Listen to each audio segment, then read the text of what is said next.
All right, good morning and welcome to another real-time video with Dash. All right, so today I'm gonna be trimming briskets and I'm just gonna bring you guys along and show you how I get it done. Hey yo, this is Dash.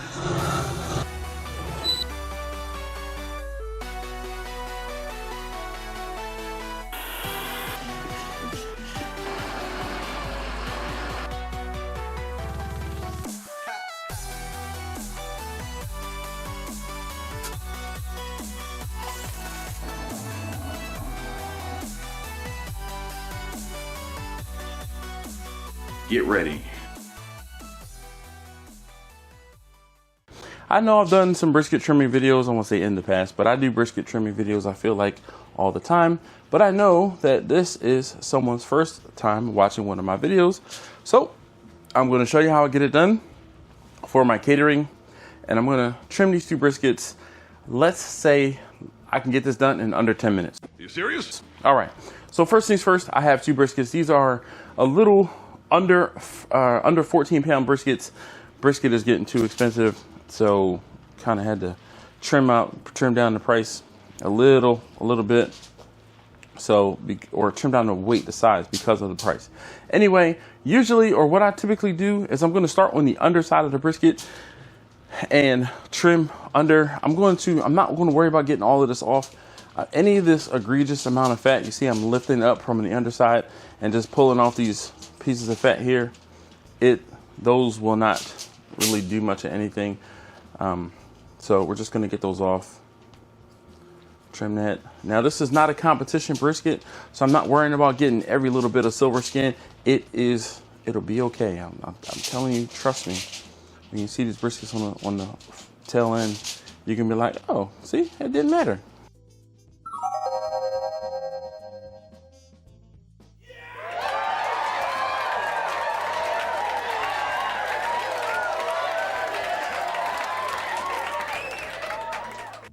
Right. There's a lot of fat here. Now, if I were one of these people that owned a sausage making machine or something like that, then I might trim this off, but you'll never see me do that in a video because this brisket cost me a lot of money. And I'm trying to keep as much of this brisket as possible. Now, this is the decal of fat. The decal of fat is not going anywhere. It's not going to render. So I'm going to come in and pull underneath of it and then get my knife down behind it, cut in and straight down. Then I'm going to cup around and cut the rest of this piece of fat out. And if I were so inclined to make beef tallow, I would use this, but I'm not going to worry about trying to make tallow today. Now this vein of fat, this bit of fat, I can come in and cut more of this out. So I'm going to come in, cut a little bit of this down and out. Cutting out more fat now will allow me to get more seasoning directly onto the meat versus seasoning the fat that I'm just going to cut away or not do anything with. And I'm coming in here, cutting all of this fat out. Now you could go in between the two muscles and cut more of this fat out. If you wanted to separate these and get more of this fat out, you can. I'm going to come in and cut a little bit of it since I see it right here. This is not something I do on every brisket, but if I do see it and if I can cut it out, I will, because this will help speed up the cook process. It'll also make your brisket sit a little more flat. I'm going to turn this over and get it the right orientation. So this is an egregious piece of fat that's sitting here on this end. I'm going to come in.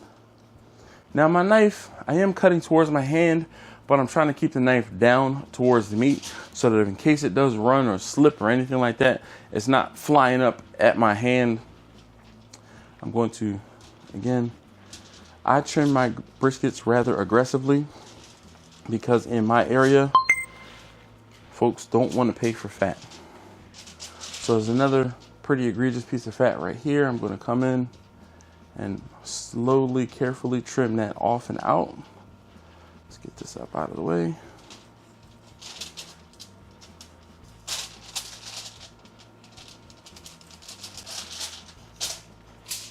There we go. This is also like a huge knuckle of fat right here. I'm gonna come in and trim that down.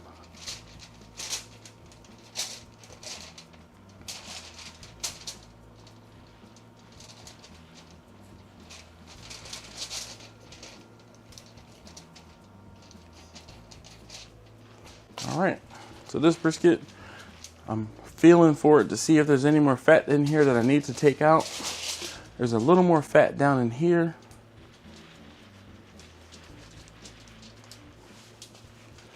I'm just gonna cut like a V notch in here and cut it out. All of that is really not gonna render. And now that I cut that out, my brisket is way more flat, so there's not a big old piece of meat just sticking up in the air there. All right, everything else feels fine. Again, I'm cooking for catering, trimming for catering. This is not a competition brisket trim where my brisket, if I was doing competition, it probably would be like this big after it was done, just to be perfect. We don't do that here. That's not the case with what I'm doing. So I'm gonna grab up the other one. Let's get this one out of the way. So one brisket trimmed. Now, of course, I rinsed my briskets off and I didn't dry them. I don't feel a need to dry the brisket. I feel like having some moisture on the brisket is good for, just went in too deep there. Sometimes that's why I leave it alone.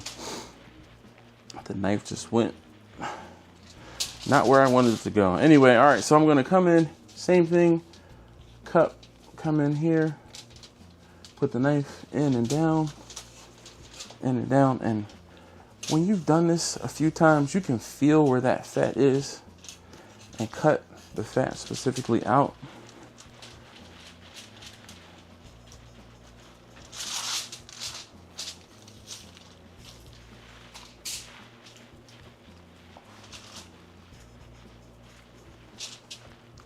Again, we're going to come in here, cut this fat out.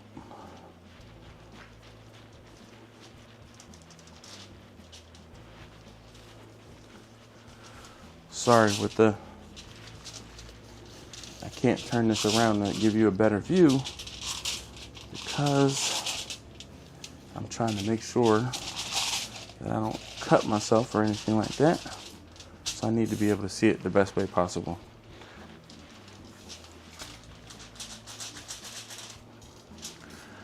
Sure, a few of you are going to say, why aren't you saving the fat, or why aren't you making tallow from it? It's because I've done lots of briskets and I have plenty of bags of fat that my wife is not happy that I have sitting in the freezer currently.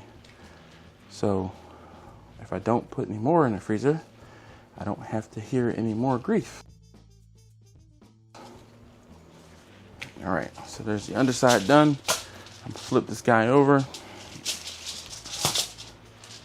This one doesn't have a whole lot of fat on this top side, but so you guys probably can't see it, but there is a line of fat there that I'm going to trim at an angle and trim it off a little bit.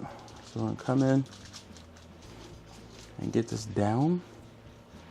I'm not cutting it completely off, but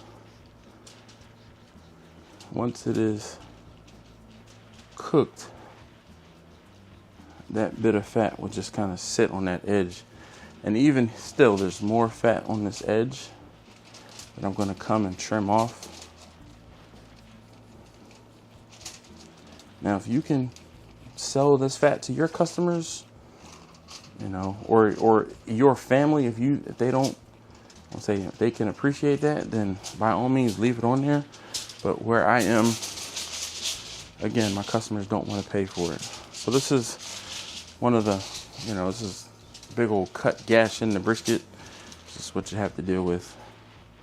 Just gonna push it all back together.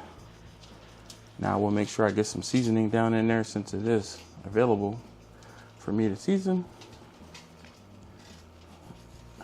trim all of this extra off the top. Now this little bit that's hanging off on the edge, I will trim that, and I can feel a little bit of fat in here. So I'm gonna come in and trim some of this out just like I did on the other brisket.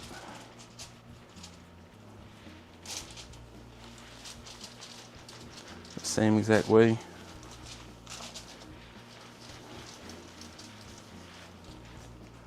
Cut a little bit of this fat out.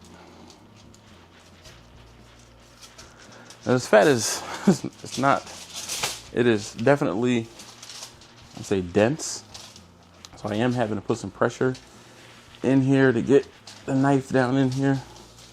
And I'm just cutting a nice V in there, and I'm coming back on the bottom side to cut that out. And the whole thing is you can always cut more out. So I'm gonna kind of go, and this is what I was talking about as far as needing to turn this towards me, so I'm sorry, but all right.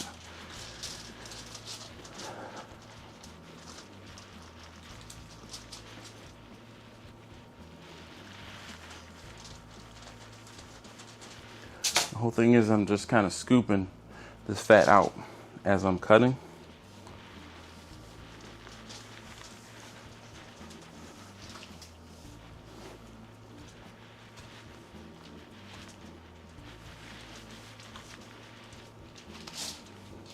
Just getting to the point where my cuts link up, they match up, and I can pull this fat out of here.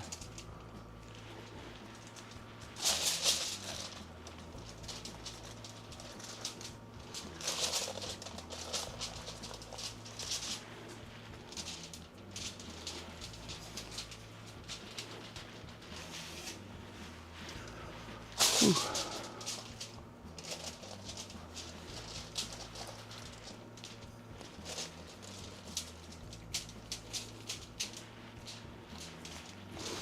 All right, and again, cutting that piece of fat now out of there.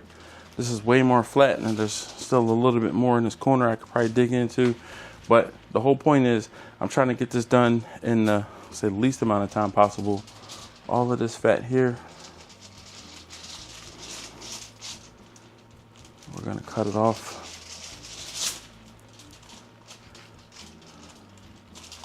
That's not gonna do anything positive for us. You see, these two briskets were different. Every brisket is different, and every brisket you have to trim accordingly to the disposition of the brisket, unfortunately.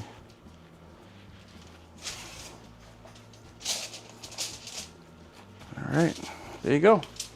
Oh, this piece here, cut that off because it's nothing but fat. Now, if there's some meat there, I would have left it. All right, so there you have it. 2 briskets trimmed in real time. So thanks for watching. I'll see you in the next video. More butter, baby.